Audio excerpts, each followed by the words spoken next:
شروع اللہ کے نام سے جو بڑا مہربان نہایت رحم والا ہے۔ نون قلم کی اور جو اہل قلم لکھتے ہیں اس کی قسم کہ اے محمد صلی اللہ علیہ وآلہ وسلم تم اپنے پروردگار کے فضل سے دیوانے نہیں ہو، اور تمہارے لیے بے انتہا اجر ہے، اور تمہارے اخلاق بڑے عالی ہیں۔ سو ان قریب تم بھی دیکھ لوگے اور یہ کافر بھی دیکھ لیں گے کہ تم میں سے کون دیوانہ ہے۔ تمہارا پروردگار اس کو بھی خوب جانتا ہے جو اس کے رستے سے بھٹک گیا، اور ان کو بھی خوب جانتا ہے جو سیدھے رستے پر چل رہے ہیں۔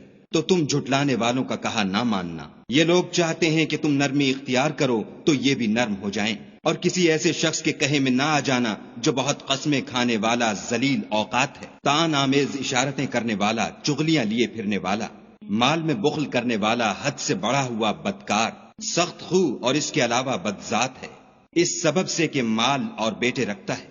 جب اس کو ہماری آیتیں پڑھ کر سنائی جاتی ہیں تو کہتا ہے کہ یہ اگلے لوگوں کے افسانے ہیں، ہم ان قریب اس کی ناک پر داغ لگائیں گے۔ ہم نے ان لوگوں کی اسی طرح آزمائش کی ہے جس طرح باغ والوں کی آزمائش کی تھی، جب انہوں نے قسمیں کھا کھا کر کہا کہ صبح ہوتے ہوتے ہم اس کا میوہ توڑ لیں گے، اور انشاءاللہ نہ کہا۔ سو وہ ابھی سو ہی رہے تھے کہ تمہارے پروردگار کی طرف سے راتوں رات اس پر ایک آفت پھر گئی، تو وہ ایسا ہو گیا جیسے کٹی ہوئی کھیتی۔ جب صبح ہوئی تو وہ لوگ ایک دوسرے کو پکارنے لگے کہ اگر تم کو کاٹنا ہے تو اپنی کھیتی پر سویرے ہی جا پہنچو۔ تو وہ چل پڑے اور آپس میں چپکے چپکے کہتے جاتے تھے کہ آج یہاں تمہارے پاس کوئی فقیر نہ آنے پائے، اور کوشش کے ساتھ سویرے ہی جا پہنچے، گویا کھیتی پر قادر ہیں۔ جب باغ کو دیکھا تو ویران کہنے لگے کہ ہم رستہ بھول گئے ہیں، نہیں بلکہ ہم برگشتہ بخت بے نصیب ہیں۔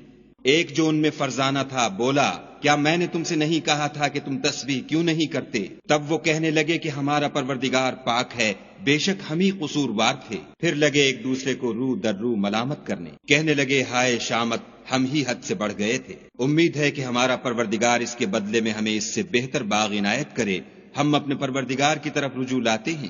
دیکھو عذاب یوں ہوتا ہے، اور آخرت کا عذاب اس سے کہیں بڑھ کر ہے، کاش یہ لوگ جانتے ہوتے۔ پرہیزگاروں کے لیے ان کے پروردگار کے ہاں نعمت کے باغ ہیں۔ کیا ہم فرما برداروں کو نافرمانوں کی طرح نعمتوں سے محروم کر دیں گے؟ تمہیں کیا ہو گیا ہے، کیسی تجویزیں کرتے ہو؟ کیا تمہارے پاس کوئی کتاب ہے جس میں یہ پڑھتے ہو کہ جو چیز تم پسند کرو گے وہ تم کو ضرور ملے گی؟ یا تم نے ہم سے قسمیں لے رکھی ہیں جو قیامت کے دن تک چلی جائیں گی کہ جس شے کا تم حکم کرو گے وہ تمہارے لیے حاضر ہوگی؟ ان سے پوچھو کہ ان میں سے اس کا کون ذمہ لیتا ہے؟ کیا اس قول میں ان کے اور بھی شریک ہیں؟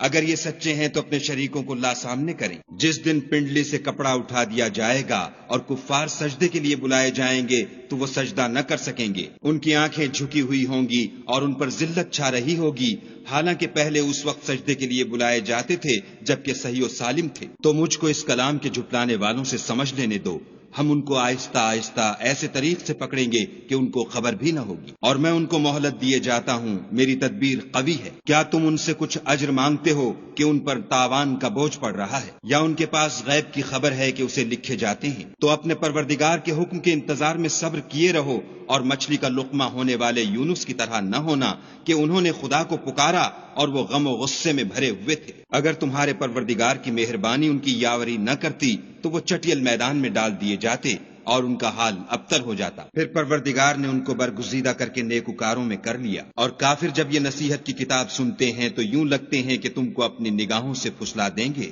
اور کہتے ہیں کہ یہ تو دیوانہ ہے۔ اور لوگو، یہ قرآن اہل عالم کے لیے نصیحت ہے،